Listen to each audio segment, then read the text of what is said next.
Gosh, I think this is a tough act to follow.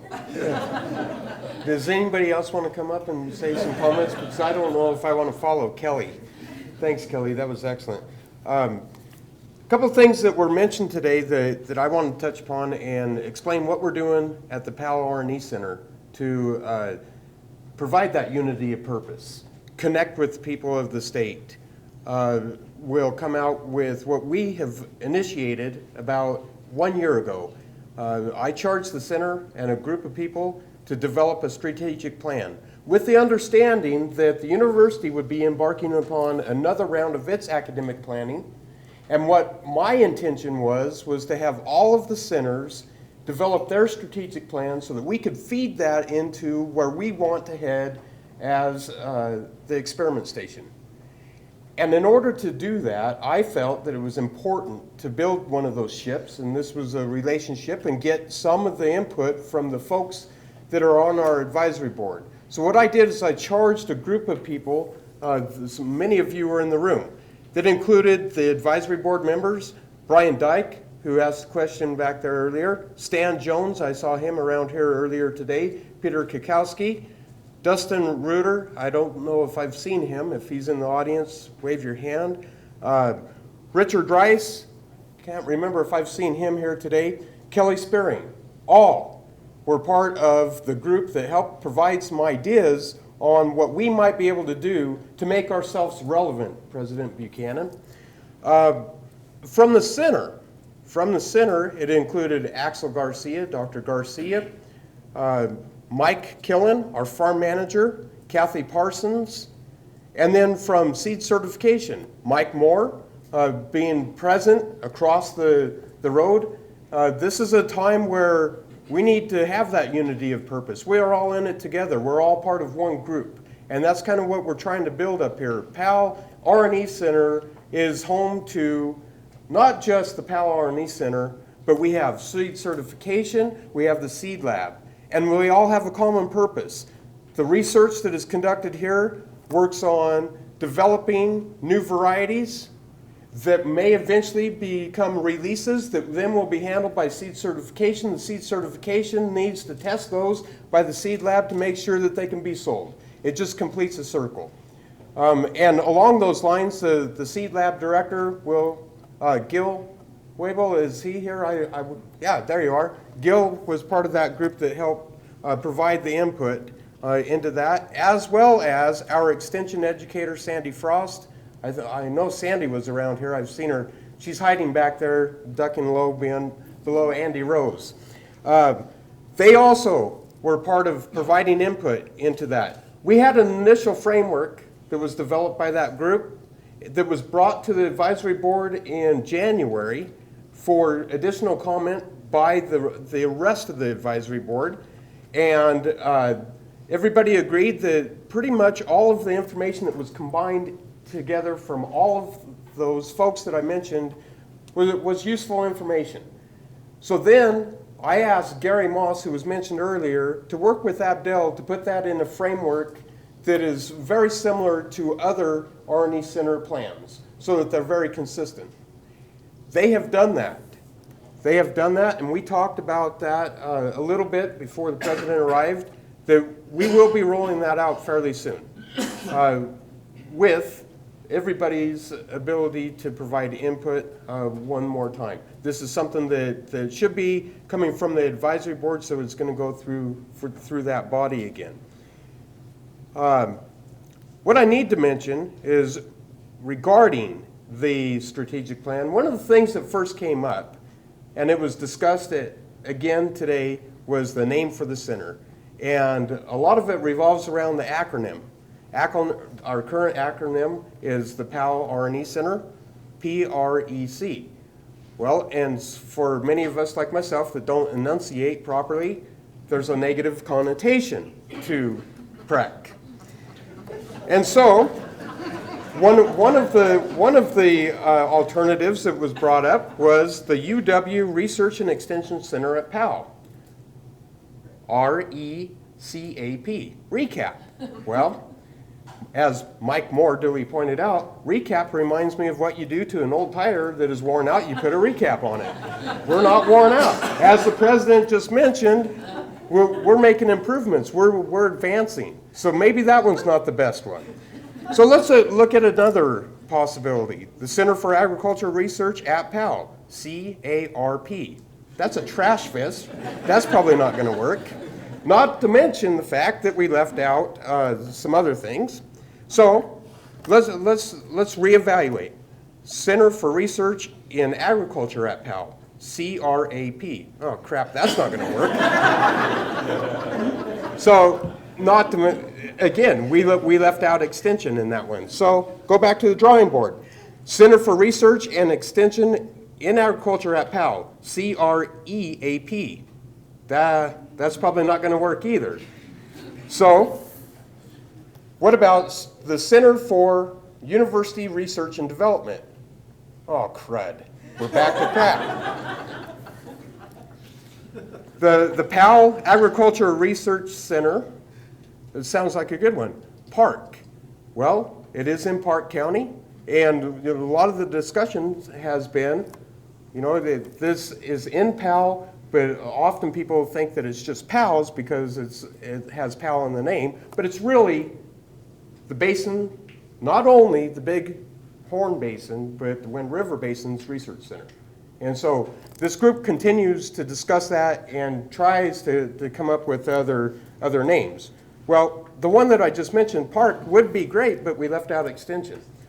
So what about Powell Extension and Research Center, PERC? That sounds attractive. And it actually might be relevant, right? What is the PERC? The PERC for conducting research at Powell? Well, the dean kind of already mentioned that. And this goes back to something that Kelly Sperring and I talked about last night. And Brian, he quotes you on this, and he basically says, I want the center to either show me how to save me money or make me money, okay? Well, the dean had mentioned that we hired Brian Lee. He's an agricultural economist. He's stationed over at SARIC. He has statewide responsibility. He has training in economics of sugar beets, actually, and did an economic analysis of GMO sugar beets. He has the training that is relevant to the center, and I'd encourage you, if you're interested in any type of economics related to crop production, to let us know, because we have the person in place that can assist us in that area. On a personal note, one of the things that was brought up today was the Bighorn Research and Extension Center. BH-REC? That sounds great to me. My name is Bret Hess, so BH would be perfect. So we're still talking about that. I don't know if the group that left us today had any more ideas. I'm sure you do. We're still working on figuring out how best to describe this particular center, and we'll figure something out as we're developing our plan to roll out the plan. I just want to mention the strategic goals in this draft of the plan real quick, and basically indicate that the mission of the Powell Research and Extension Center that's laid out in the plan is to serve the citizens of Wyoming, the region, and the nation by facilitating 3 goals. And the 3 specific goals include discovery, development, and dissemination. So it's been mentioned on a couple of occasions. The discovery piece of obviously is research or scientific inquiry to discover viable crops that optimize production and resources in this region. Development then is basically taking that next step to develop scientifically sound crops or cropping systems to optimize production and income and resources. And lastly, something that we've talked about already, you've heard from all the speakers, and that is disseminate this agronomic information among stakeholders. And today's event is one of those examples of how to accomplish that. There are several other things that are mentioned in that strategic plan, but my comments are going to be only related to how we at Powell, at the Powell R&E Center, will connect to the citizens of the state.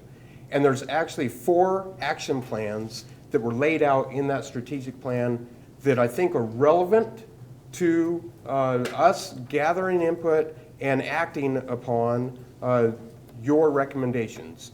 So, number one is to collaborate with producers to seek new and alternative markets for crops.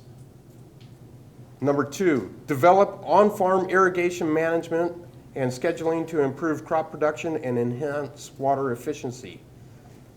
Number three, provide hands-on learning through on-site short courses, seminars, tours, demonstrations, and field days. Again, something that we're doing here today.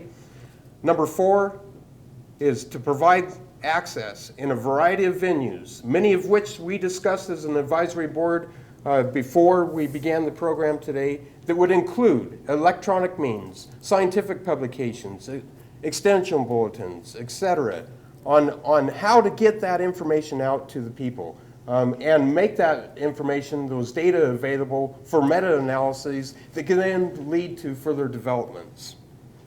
So what I would say is the center's success in order to accomplish these strategic goals and in order to act on these action plans, and its ultimate success will be gauged by its ability to accomplish the tactical objectives outlined in the strategic plan. Therefore, I have a challenge, and it basically is something that is incumbent upon our faculty and staff at the center, but also who use the center, that are part of our group, our team, to develop key strategies to achieve these specific actions. When it comes to connecting the center to the citizens of the state, these key strategies should not, and actually cannot, be developed in a vacuum. Thus, I hereby encourage the faculty and staff at the center, as well as others that use the center and in our other locations, to actively seek input from the citizens within the region that we serve, either here or the other regions. Likewise, growers in the room, I also encourage you to reciprocate. I encourage you and your neighbors. If your neighbors aren't willing to do it, encourage your neighbors to actively seek assistance from us and provide the input to the center. And I think the dean alluded to this. We can't address your problems if we don't know what your problems are. So we'd like to hear that from you. And the dean outlined some of our plan to gather input so that we can begin to address, not that we haven't in the past, but continue to address some of your problems. So before I leave today, I just want to mention a couple things, and that is related to dissemination. In all of your packets, in your bags, you received reflections. The theme of this reflections article is Wyoming is our laboratory. Now, to the people in the College of Agriculture and Natural Resources, that particular theme exudes a connotation that is self-evident. And we're standing in a location that makes that self-evident. These centers are our laboratories. Wyoming is our laboratory in the College of Agriculture and Natural Resources. What this particular magazine illustrates is how we utilize Wyoming as our laboratory, not just at the centers, but throughout the state. So I'd encourage you to read that. Also in your packet is the Field Days Bulletin. This Field Days Bulletin is comprised of 92 two-page summaries that illustrate the applied research that we're conducting at Powell and the other R&E centers. So today, when we're on the tour, we will also highlight the ones that will be featured on our tour. And then lastly, Abdel had mentioned the Powell R&E Center field guide. Many of the projects that are in here will not be part of the tour. We simply don't have time to go through all of those 38 different projects that are highlighted there. So we will talk about the ones that are summarized in the Field Days Bulletin. And as Abdel had mentioned, we'll start here after a couple questions. We'll leave a few more minutes for questions While you have Dr. Buchanan here, I would suggest go ahead and take advantage of this opportunity. Perhaps I've given you sufficient time to develop a few more questions. We'll take a few more questions, and then I'm going to basically explain what the rest of the tour will encompass. So, questions?